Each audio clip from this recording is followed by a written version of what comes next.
Empire.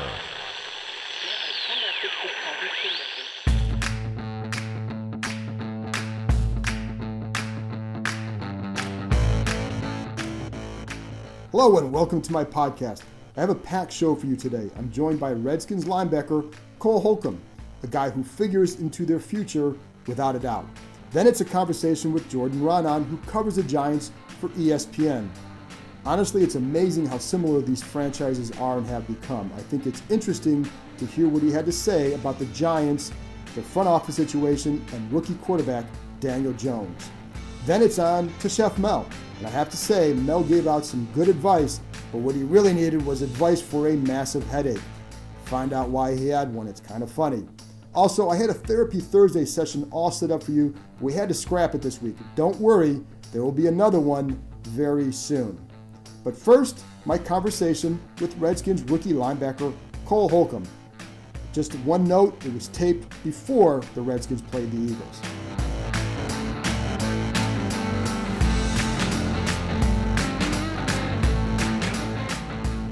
So I just want to talk to you about, we talked earlier this year about the eyes and using your eyes and just how big that is for a rookie linebacker. Where do you feel you're at with that, and how do you, what's the process like for you right now with that? I mean, it's definitely that process through trying to expand your vision. I mean, it was, and then understanding learning more for the defense. You can't expand it because in the beginning you're real tunnel. Okay, I have my job. I have to do this. I have to do this, and then as you understand it more, you can start seeing more.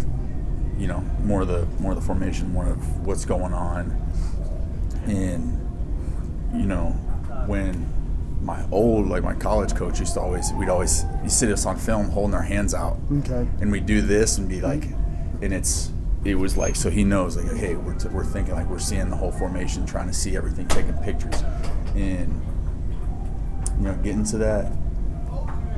In college, it was so easy because by my senior year, Sure. You understand so much, and it's hey, being a rookie, new defense, everything gets sped up. 4 or 5 years to learn. Sure. Hey, you got 4 months to learn this, and a lot of having guys like Bostic and the D-line out there, it's just making things easy, so you can do that. It has helped a lot, and it's definitely helped see the whole thing and be able to go make plays. Bostic's a smart guy. Absolutely. And it's funny because I was telling someone, I think he's probably been, and I could be wrong, but he seems probably he's been really good for you because he's such a, you were a guy who's prepared. That's how you made it from walk-on to here to Carolina. But he's also a guy who's he's so strong on the preparation. What have you learned from him? And what are the little things that you've learned from him? I mean, it's so much. I mean, it's when you're on the sidelines, he's memorizing formations, and me, I watch a bunch of film, and I'm picking up on certain things, on certain tendencies, and I take what I can into the game, and I'm okay, if this comes up, this is when I'm gonna make my plays. When we can do this is when we can check that. This is when, hey, we can jump this, and he just if they get us on something, and he okay, they just got us on this play, he puts it in his mind right there, and it's all right, logs it. They come out in the same formation. They might be in a different formation. They might be motioning to it this time, and as soon as they motion to it, it's hey, watch this, and it's the play's coming back up. And I mean, in terms of preparation, just being able to how to attack it and put things into buckets, and how to take film and not just be watching it, and you're watching film but you're not pulling the most from it. You can put it in buckets, and you can put it at, hey, first down, first and 10, P and 10, second and 7, where are we going to get here?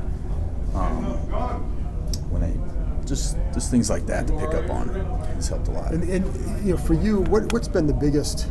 What's been the thing that's taken you the longest to adjust to, and what do you feel the best about what you've shown?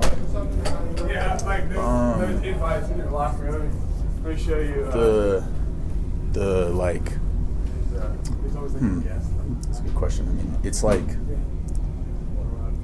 this defense is big on like, hey, okay, everybody has to do their job and things, but it gives the guys a lot of like opportunity to go make plays. And for me, it was like in our defense in Carolina, it was like, you're gonna do this, you're gonna do it my way or the highway kind of thing.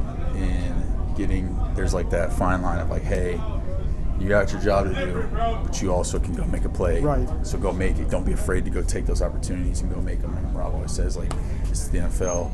If you're going to make a play, you got to go make it. Like, no play is just going to fall into your lap. Right. So kind of battling with that, like, hey, I know this is my job. I know I'm supposed to be doing this, but this is an opportunity that we can go make a big play and change a game type thing. Because if you do that wrong, it looks if you mess up, it could be catastrophic, and that's where. So, going back to college, like Gene Chizik was my D coordinator when I got in there, and he was the my way or the highway kind of guy. And then JP, who took over, who was my linebackers coach, and then took over, was kind of like, do it my way. If your way makes the play, I'm gonna love you. If it's not, I'm gonna rip you off, and I'm gonna come ream you, and you're gonna get yelled at and everything. But just know, like, he's a nice guy. he goes, I want you to go make plays, though. You know what I'm saying? Like, bro, you always hating on that. It's the sternum, man. It's nice to have teammates doing that. Jokes there. The other thing, and we're also talking about Aaron Rodgers too. What's up? When Can't interview with your shirt on. When you playing a guy like Aaron Rodgers, what are the things that you take away from that? Because he's obviously, as we were talking the other day, just off the side, he's so good at catching guys in things. What was that experience like going against him? Just playing like the little, like you said, Rodgers plays like he does all the little things that can like he does so much stuff that it's like you have to be so detailed with him that it's like you're getting caught up in these little details, and then he can catch you on the big stuff kind of thing. Like just the substitution issues, like they were big on, rushing people. Hey, they see they're trying to sub, he's rushing people up to the line, he doesn't care, he's going to run a play, it's going to be a shot because it's going to be either 12 men on the field or an offsides or something. And during the game I'm looking over and he's grinning at Jim Tom and Minuski because they're sitting there, they've got all their guys, all our packages. Anybody who could be in a package was sitting there with Tom Sula, and Tom Sula's like waiting and like just calling out coverages, like he's, I hear a call come through the headset, or somebody's telling me to call, and I'm like, okay. Example, like it's cover 2, and then he looks out and he's like, hey, it's cover 2. Tells the receiver like it's cover 2, or hey, it's cover 3. They're running fire zone. He looks out, like it was just kind of, it's like seeing that, just a guy who's like just knows, and on top of it, like he's like not even serious about it. Like he's just like out there having a good time. Well, for you as a linebacker though, because was he ever picking off some of the, like would he look at you and pick off, like, oh, he's looking over here, and just like play off that? I mean, because like, is he that detailed where you have to now learn from playing him like that? It could be many things. Like it really could be a whole lot. It could be, hey, our safeties are disguising well, but our linebackers aren't. Our linebackers are all kicked over. Okay, he knows like safety could be coming down this way, or hit you with a 4 hard count. Most people will do hey, and then go to their cadence, but he'll do it like 3-4 times, try and see what if you're pressuring, if you're not, if you're dropping into coverage, and takes his time. He's real good with clock management. So what do you, as a linebacker, because you've played some really good quarterbacks now, but what do you take from a game like that can help you down the road? With that, it's kind of opened my eyes up to like, hey, there's so many more things you could be paying attention to. Okay. As far as, it's third down, they're going to hard count you type thing, but if you're looking up and the clock's winding down to, hey, pretty sure they're going to snap the ball, or you got 18 seconds left, hey, maybe we know he's going to hard count us, maybe I can disguise something, make it look like I'm dropping him, pressuring. So there's things, but it's like little things. It seems so like. But those little like, things. Why are didn't I huge. think of that before? It's so like simplistic, but yet you're trying to do so many other things that you're not even thinking about that, and then you don't even realize you could be giving something away. Or last thing, do you feel like you've been able to play the way you want to, given where you know where you were at, when you're playing free and all that, what you can do? Do you feel like you've gotten to that point? Do you feel like I'm learning so much that it's going to come at some point, down the road or whatever? Where do you feel you are on that with that? I mean, I feel like I'm playing pretty free and letting the guys. And I'm not trying to imply that you weren't, but I'm just your own game. Yeah. I mean, I feel like I'm playing pretty free. I feel like just out there in more will come, like the right. That's the thing, is like everybody's like, I'm always like, I want to know now. So I'm like an impatient person. I want to know now. I want to know what you know. I'm like, dude, you're a rookie. Like you'll get it eventually. And so for now, I'm kind of like not trying to get frustrated with that. I'm just like letting it. Hey, it's like the process kind of thing. So just trying to have fun with it. Cool. Thanks, Cole. Yeah. Appreciate it, man. After this break, I'll be joined by ESPN's Jordan Raanan to talk about the Giants. Which roster does he think is better, the Redskins or the Giants?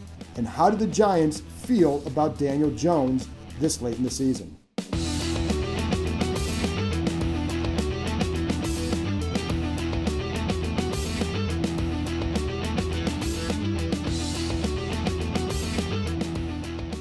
Welcome back. Here's my conversation with ESPN's Jordan Raanan about two franchises in similar spots. Now I'm going to bring in my Giants counterpart with ESPN, Jordan Raanan. We have a lot of similar themes here, Jordan: quarterbacks, coaching, GM. Let's start with the quarterback. The must-lose game. Don't forget the must-lose too, John. Absolutely. That's a huge one as well. And so let's start with the quarterback, because that's always the big thing. First of all, is Daniel Jones going to play Sunday? Yeah, I mean, we're taping this on Thursday morning. All Indications were that Daniel Jones is going to be back in the lineup this week. When we were at practice on Wednesday, he went and started working, handing off to the first-string running backs and working with the first-string center, whereas last week, he was working with the second-teamers. So he said he's pretty much there. He thinks that he could do everything that's needed. So we're going to see Daniel Jones on Sunday, barring some kind of setback. So we get a Daniel Jones, Dwayne Haskins matchup. And I know, we talked. For real this time. For real, though. Last time, that wasn't fair for Dwayne Haskins. It was not. Do you think – I don't know how much you've talked – because it's hard for us to focus on the opponent right now because there's so many big picture things. Has he been a topic at all up there this week? Yeah, it's funny because, we say that all the time is – we can't even talk about the game that week. Like, nobody wants to hear about the Giants matchup with the Jets offensive line or with the Dolphins second. That's the boat that we've been in and you've been in as well. So, but you don't really hear much about it. I think it's helped the Giants' cause that they won that first game. Haskins didn't look good, so that was sort of like the beginning, right? Daniel Jones has really flashed enough where there's a lot of optimism about him. There's hope. You see a lot of things that make you, I wouldn't say convinced, but optimistic that he could be the franchise quarterback. I mean, he was going to throw for close to, if he didn't get injured, he would have been close to that rookie touchdown record that Baker Mayfield set last year, which is pretty good. Right. I mean, that means that there's a lot of flashes in there. And I think the fact that Dwayne Haskins has struggled a lot has sort of quieted that comparison that was going to be there, especially if Haskins started his career better than Daniel Jones. But I think people, at least from the Giants end, are pretty convinced that at least they made the right decision on picking between those two. Maybe ultimately they're wrong. It's probably a little early for that. You can't really judge anybody by their rookie year, I don't think. You need at least 2 or 3 years. But so for that reason, I think it's been quiet. You do hear about it, and we do talk about Haskins a little bit because it is an idea that they passed. But I think we haven't heard a lot that, still I can't believe they passed on Dwayne Haskins and they drafted Daniel Jones at this point. It's what do they say about, because we can watch the on-field stuff with Daniel Jones, and obviously you're going to judge some things off that as far as like when you say he could be the franchise guy. what are some of the other qualities that he has brought that maybe they point to as an example of why, not just what they see on the field, but what they see away from it? The reason that the Giants love Daniel Jones, and partly why they fell in love with him, was the way he operates, the way he works. I actually was talking to him yesterday because I heard he gets in super early. So I said, what time do you set your alarm every morning? And he said, because I said, I had heard you here in the early 5s. And he said, it definitely says a 4 on it, when he sets his alarm. So, like 4:45 or 4:50. I mean, he's a worker. He's just goes about his business. He's very nonchalant. He's very Eli Manning-esque. I mean, he's basically Eli's cousin. I mean, that really, it seems such an easy comparison because they're together and he's taken over for him. But there are a lot of similarities in that way. And the way that he's able to, what that leads to is the way that he's able to handle everything is really impressive to the Giants, especially for a rookie in the market that he's in, under the pressure he is replacing a team legend. He just is able to brush everything off. Nothing becomes a big deal. He doesn't do things like, clap back on social media or take selfies after a game. Like, you're never going to see those things from him. That's just not his personality. What are you referring to? That's not. I don't know. I'm just saying I've seen other quarterbacks do that. Actually, I have really only seen one quarterback ever take a selfie after a game while the game was still going on. That was very special. That was original, I will say. But no, Daniel Jones is just that really workman-like guy. He's sort of like a throwback, right? Dwayne Haskins is sort of the new age quarterback, the millennial quarterback, right? Daniel Jones is sort of that throwback quarterback. And I think the Giants, who are, by the way, one of the most old school organizations, partly why they've been bad for the last, 7 or 8 years, this fits them. This fits them to a T, Daniel Jones. So that is, and he's aggressive. Like, even though he has that personality on the field, super aggressive, maybe too aggressive to a fault.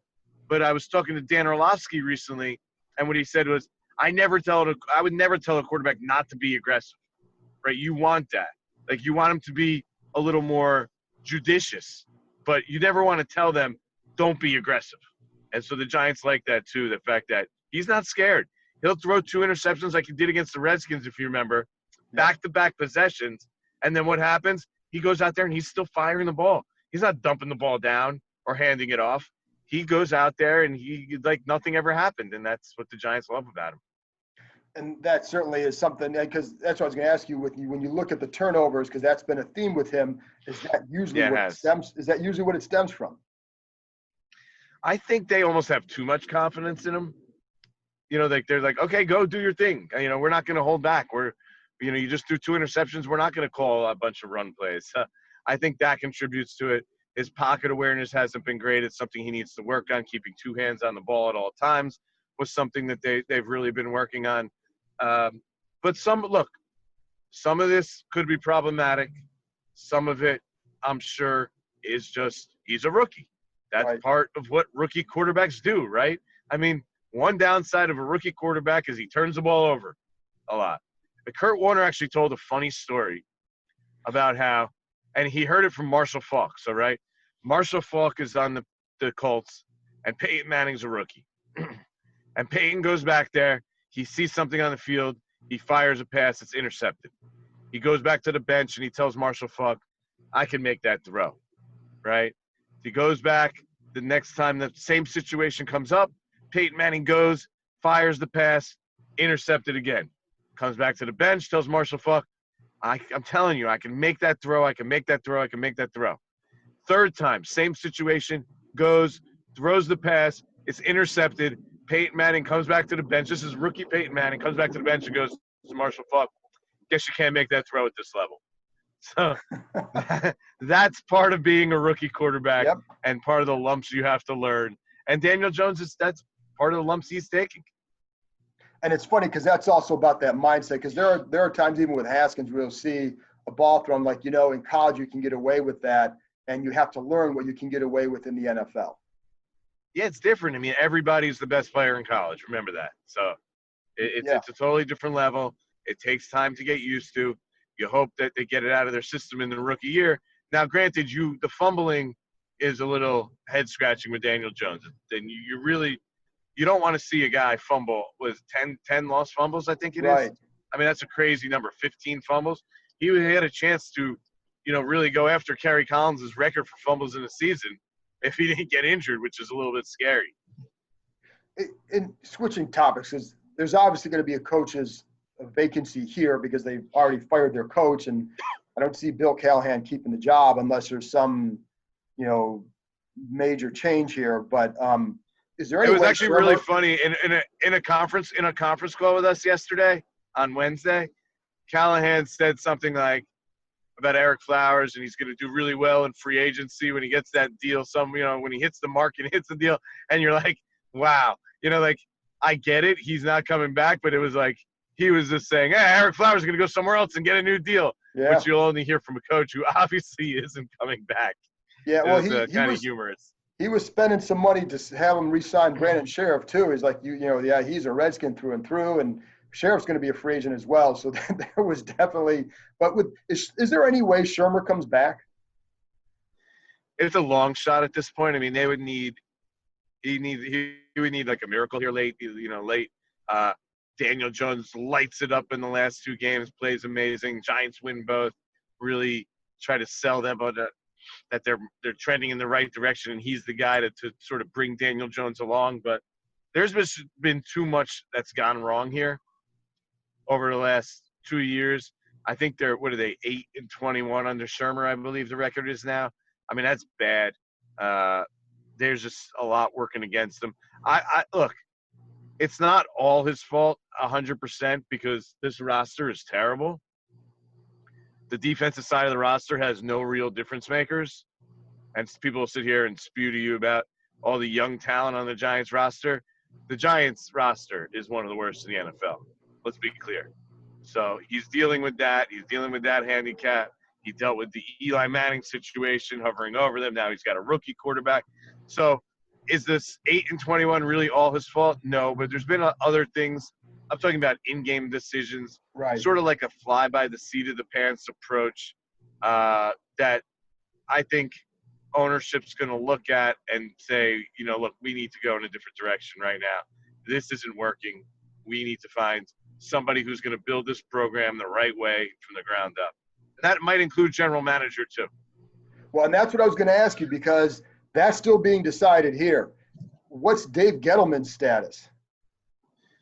Yeah, I think that is one that's up in the air here as well. I think John Mara and Steve Tisch are going to meet after the season, the 2 Giants ownership side groups, and they're going to have a very honest discussion is how Steve Tisch described it. And if they're really honest, they're going to see an organization that's in bad shape, and they're going to see a roster that is worse than when Dave Gettleman took over.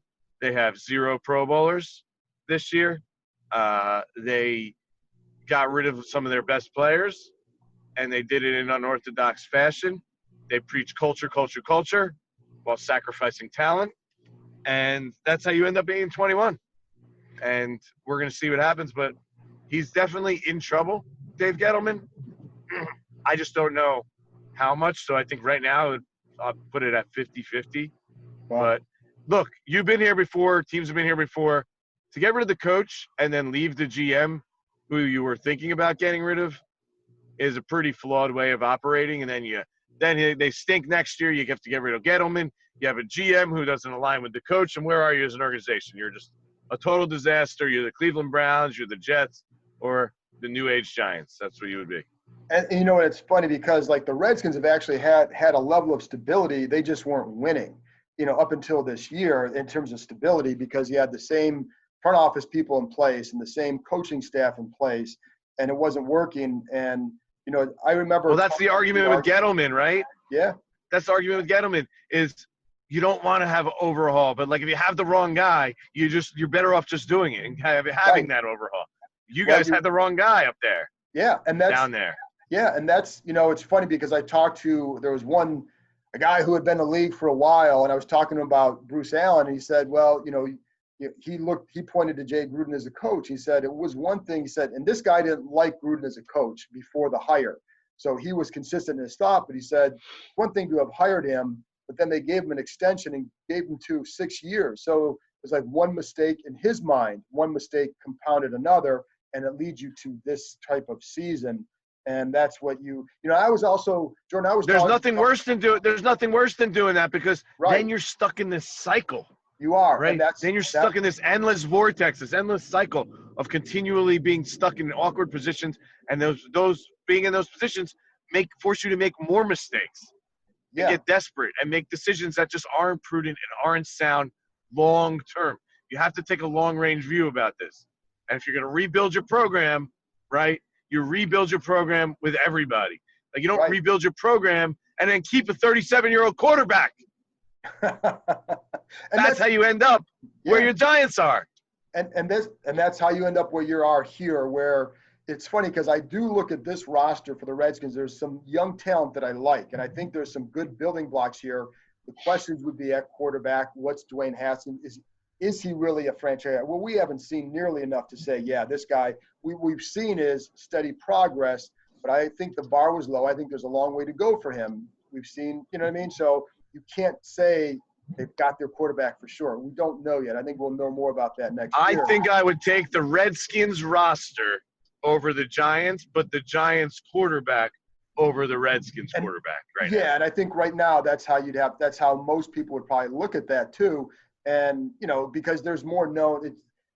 It just Dwayne was so inexperienced coming in that there was a long way to go, and he's, again, slowly piecing it together. But I think there's still some things they want to see from him before before the football side is ready to say, yes, that's the guy. I've talked to some players. I'm not saying that he has no chance. Right. Absolutely, you see flashes, but you just don't know right now. Correct. I think Daniel Jones has probably a little better chance to be a top-end quarterback than Dwayne Haskins from what we've seen. Yeah, and Jones, I think Jones coming in with that more experience probably definitely put him further ahead.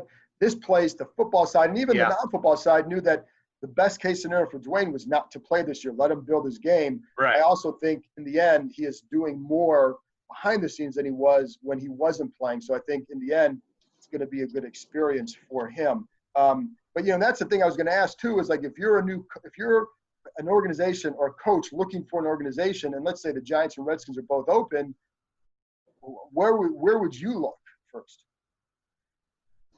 Well, there's the question. Is Bruce Allen still there and I'm a coach? Right. Is Dave Gettleman there and I'm still a coach? Because if you want to have a full selection of coaches, you better get rid of both those guys. And both those teams, to be honest, they should get rid of both those guys. Yes. Right? They're antiquated, they're outdated, they're not made to build teams in the right way in today's day and age. And if you want that coach to come build the program and build the right way, if I'm a top head coach, I don't want to go pair up with Dave Gettleman or Bruce Allen for that matter. Right. I really don't. Like, are you really going to share the same viewpoint or team building philosophies as these guys? Because first of all, I don't know what Bruce Allen's team building philosophy is. They've been all over the place the last. I think that's how most people would feel. Yeah. And so Dave Gettleman wants to build a run first 1980s team. He's like loading up on run stuffing defensive linemen. It's like, what are we doing here? They traded for one when they were 2-6, who's about to become a free agent. Like, what you give up draft assets, a team that needs every draft asset humanly possible. I mean, Leonard Williams has 0 sacks. Yeah. I know he can do some good things, but he has 0 sacks. You're trading draft assets. Like, I knew it from the start. I really didn't agree with drafting Saquon Barkley 2nd overall when you need a quarterback because the Giants had Eli Manning. He was aging. It was time to move on and start over, and that's where you need to start over in the NFL because that's the most important position. But Dave Gettleman, when the time came to draft Saquon Barkley, sat in the room, and he bragged about this afterwards, which is even more mind-boggling because you realize just how flawed your thinking is if you're going to think this way. He sat there and publicly said, when our time came up on the clock with Saquon Barkley, I told everyone in the room, don't even pick up the phone. I don't want to hear from any other team. Don't pick up the phone. we're drafting this guy. How dumb is that? You're talking about 3 other quarterbacks that were going soon. Sam Darnold went with the very next pick. You saw what the Redskins paid for RG3. You're not going to listen to other teams at the last minute to see if somebody wants to offer you 17 first-round picks? Like, if you're that closed-minded and you're going to take a running back at number 2 and not even listen to offers and then brag about it afterwards, like, something's wrong here.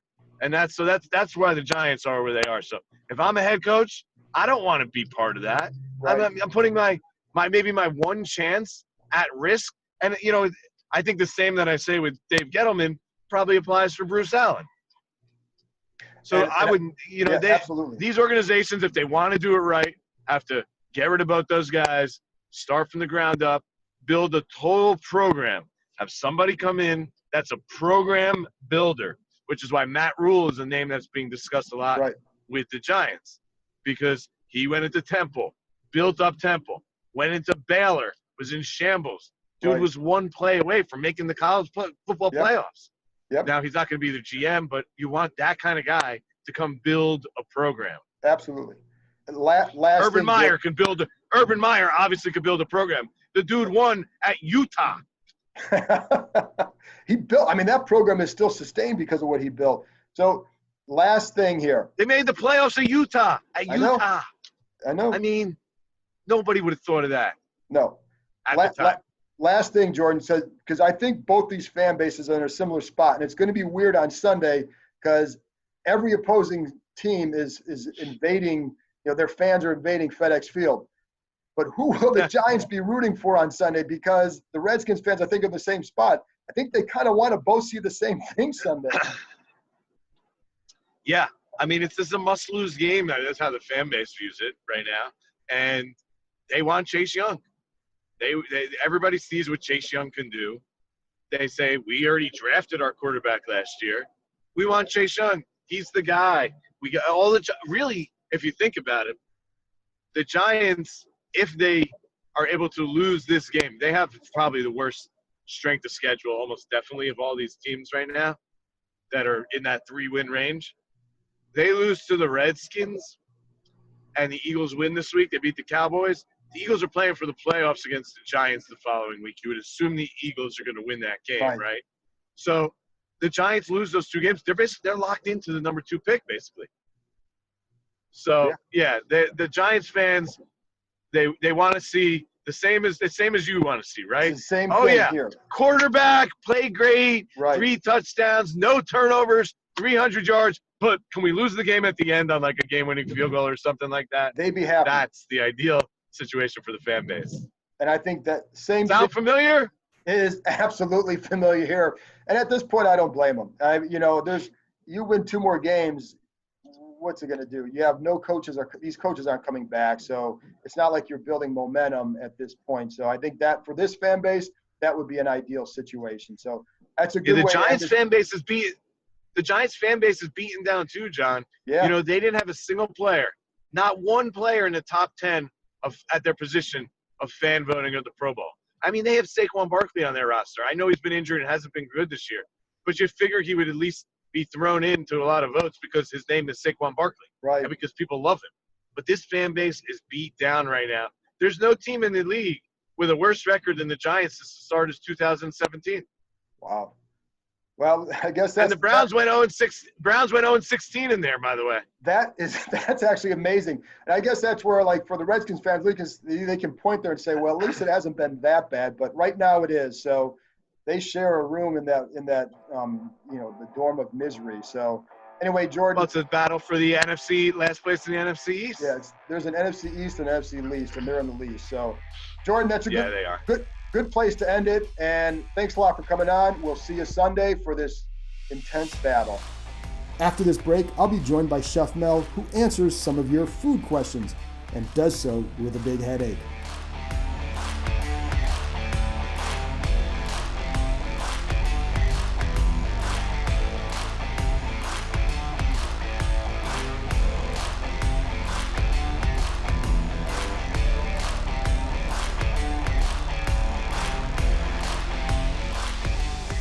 All right, now I'm back with Chef Mel, And I got to tell you, Mel's playing a little bit hurt today, and I think it's a self-inflicted wound, isn't it, Mel? Oh, yeah. I'm down bad today. But you know what? I'll be back up, man. Get my electrolytes in and everything, and I'll be good to go. Do you want to explain why you're down? Ooh, man, look. I done sit here and had, I did a beer and wine. So I mixed a beer. I had a couple of beers, then I had a couple of glasses of red wine. Then I had a cigar to finish off my night. And it didn't play well. Then I actually added on with 3 other IPAs. I had 3 IPAs, and it's always that little addition kind of man, kills I woke you. up, man. I checked my bank account, checked everything. I said, what happened to me? But I'm back now, and we're going to have a good day and, a good podcast, and we're going to go from there. All right, so support Chef Mel today because he's playing hurt. I need it. Now, we had talked last week about getting some questions on here for you because some people have some questions. We did get a few, so I'm going to go through some of them. Yeah, let's go through them. All right, at Redskins FYI wants to know, has Mel ever cooked a plant-based dish? Oh, yeah, definitely going plant-based now, especially these days like people going vegan and everything. So I definitely pushing a couple of dishes that I like to do now. But one of my go-to things I do now, it ain't really plant-based all the way, but I like the black bean burger I do. Ooh, that's really good. That has a good flavor to it. You add all the seasons and everything you want to it. Definitely do some stuff with some avocado. I got all kind of different things I do. But plant-based, yes. I'm hurting today, so listen, I got to be honest. Like, I'm watching Mel, and I'm just wondering, do I need to get the bag out and put it under his mouth as he answers these questions? Because the more you talk about food, I can just see it like your head and your stomach. So we'll keep you in pain for a couple more minutes. All right, at Alex35332, looking for something new to do with potato latkes rather than the traditional sour cream or applesauce. Do you have any thoughts on that or no? I'm gonna get back to you on that one. I'm going to have something really good for you. Okay. Chris Lingebach from 106.7 The Fan, and he wants me to read this verbatim, so I'll humor him there. What's the most preferred holiday ham? There's like 3,000 versions: cured, uncured, glazed, not glazed, spiral, honey, boneless, bone-in, smoked, double smoked, applewood, hickory smoked. Harmon likes a good spiral, but for McLaurin, any ham will do. What's Chef Mel like? Man, I just like a good glazed ham, man. Like a good ham is good for me. I'm not really all ham crazy with different flavors and everything with the glaze and the uncured. Uncured is pretty good too, though. The spiral, the spiral ham is good. There's a couple of them, but I like them all. Yeah, honestly, I like them all. As long as I can sit here and make me a ham sandwich. Yeah. Do you like the bone in? Oh yes, definitely. Yeah. Anything bone in. Correct. Oh man, nothing but flavor. I think I'm waking up now. Yeah, I'm getting alive. They don't get that. Look at Lingebach is getting you going. I think it's the Gatorade giving my electrolytes back. Man. I think I'm coming back. So, but I do like I like if I'm going to smoke a ham, it's going to definitely be a bone-in one because you do get, just like with the Boston butt, you're going to get more flavor out of the bone-in than I think anything else. So. Okay. Another Chris, one. What's yours, Chris? I hope you. He can text us or tweet us on that. Yeah, tweet one. us that, Chris. All right, Dylan Ladd at Ladd HTTR. Your opinion, and I don't know if you have one, but we'll ask you anyway. Opinion on pumpkin rolls with pecans in them. His mom makes them. The mom makes the best ones for the holidays. Any opinion on that? I don't really like too much pumpkin anything. Well, right now it's not. Listen, all that high you just had on from the ham, Mel just plummeted back down. I like pumpkin rolls. I haven't had them with pecans in them, so you're not a fan. I want to try it. I have to try it. I haven't tried that. Yeah, I haven't tried that either. So I think that sounds like a good recipe. It do sound good. I just like a lot of pumpkin. I kind of get I think people just went pumpkin crazy for some time, like pumpkin coffee and everything. It just got out of hand. So it has. But I will say, Dylan, if your mom makes the best, then tweet us the recipe. But I like the pecans, and I think that's really good. I think that the pumpkin and the pecans, I think it would go really well. So you say pecans, I say pecans. Pecans. Well, but I don't know what's the right for. I don't know. Guess what? The way you saying it. Yeah. Pecans. But I like anything with pecans. Yeah. So I mean that do sound good. I would put a glaze with that roll though. I would have a little glaze with it, to add on to the. What kind of glaze would you put on a pumpkin roll? A pumpkin glaze. There you go. All right. Do that. John Webb at Audio Spirit wants to know the best way to season and cook a rack of lamb.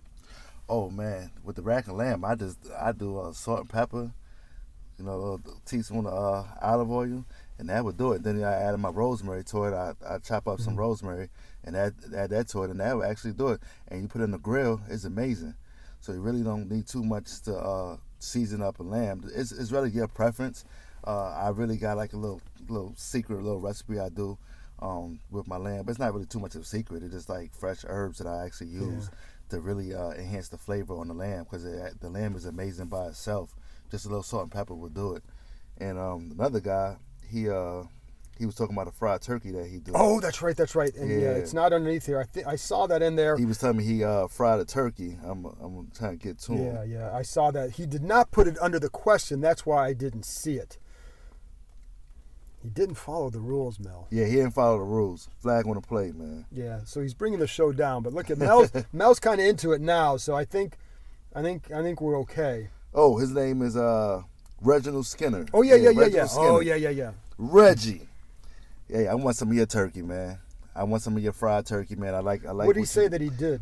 He said he seasoned it after with melted butter that helps it stick with it. That sounds really good too. I think that really would work. Like I said, that because that's what we were talking about that last time. Yeah. And so that's right. I do remember that one. That sounded pretty good. So, do you put the melted butter on it after or no? No, I don't do it. But I mean, Reggie does, and I want to try. I'm definitely going to try it. If Reggie's I'm going to try doing it that way. Yeah, I'm going to try Reggie way. I'm going to do it that way too. That sounds pretty good. I want some of yours, Reg. Yeah, there you go. So if you guys have some more questions for the next time, let us know. I'm going to let Mel get out of here. He played hurt. Yeah. He got through the game. That's a true warrior. That's a true warrior. Thanks, Mel. Thanks, John. That's it for this week. Thank you very much to Cole Holcomb, Jordan Raanan, and Chef Mel for joining me. And as always, thank you for listening.